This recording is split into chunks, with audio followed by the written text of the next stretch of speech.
don't get a response from me, ain't no confessions. Before I tell a lie, I won't. If it's one thing a woman hates, boy, it's a man that knows his value or what he's capable of. And I've experienced this personally, honestly. Like they, for whatever reason, those types dislike when you know exactly who you are as a person and they can't move the pieces on the chessboard the way they want to.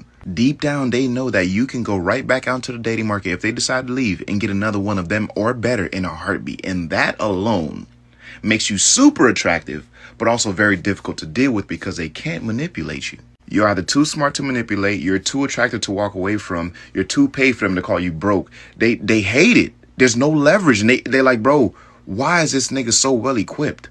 Because whether y'all believe it or not, there are women that get with men just so they can have the upper hand. They can have leverage in the relationship and be able to do whatever it is that they want to do.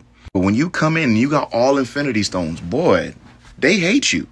They hate you. The smart ones are like, okay, that's a man to follow. However, the other ones that like to manipulate and control the outcome of the relationship, nah, they dislike you a whole lot. And trust me, they're going to shame and try to guilt you into second guessing yourself like no other. They're going to tell you you're arrogant, you're conceited, you think you all that, you have a big ego, X, Y, and Z. All because you won't allow them to manipulate you. All because you stand on business. Fellas, don't fall for this shit. I promise you. The right woman's going to come around and appreciate you for being a well-rounded individual. If you take anything from the video, take this. The more you work on yourself in good faith, by the way, the better options you have in dating. That could be changed.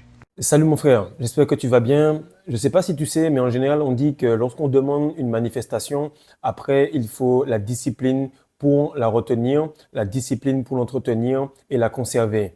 Actuellement, tu es la manifestation de la femme moderne. Elle aurait aimé avoir un gars puissant, un gars viril, un gars fort, un gars qui est capable de dire non et qui arrive à maintenir cela. Lorsqu'elle arrive, elle te voit, elle apprécie au début, puis ensuite, elle te déteste parce qu'elle n'arrive pas à te manipuler. Les femmes, en général, elles détestent ce type d'homme-là, mais elles le respectent. Donc, elles couchent avec. Ce que je te dis là, c'est valable pour les femmes physiquement, mais également pour la matrice. Je vais t'expliquer ce qui se passe actuellement avec moi et avec pas mal de personnes dans le monde de l'entrepreneuriat, dans le monde du travail. Ils vont t'aimer, ils vont t'embaucher pour quelque chose, mais ils ne vont pas réussir à accepter ton énergie, la façon que tu as de travailler et surtout la discipline que tu as. Car elles aiment ce qu'elles voient, mais elles n'arrivent pas à comprendre que cela vient avec un prix. Donc reste avec moi mon frère, tu vas comprendre exactement pourquoi les femmes, la matrice, le monde fantasment sur le type d'énergie que tu as, mais en même temps te détestent parce qu'ils doivent faire des efforts qu'ils n'ont pas l'habitude de faire.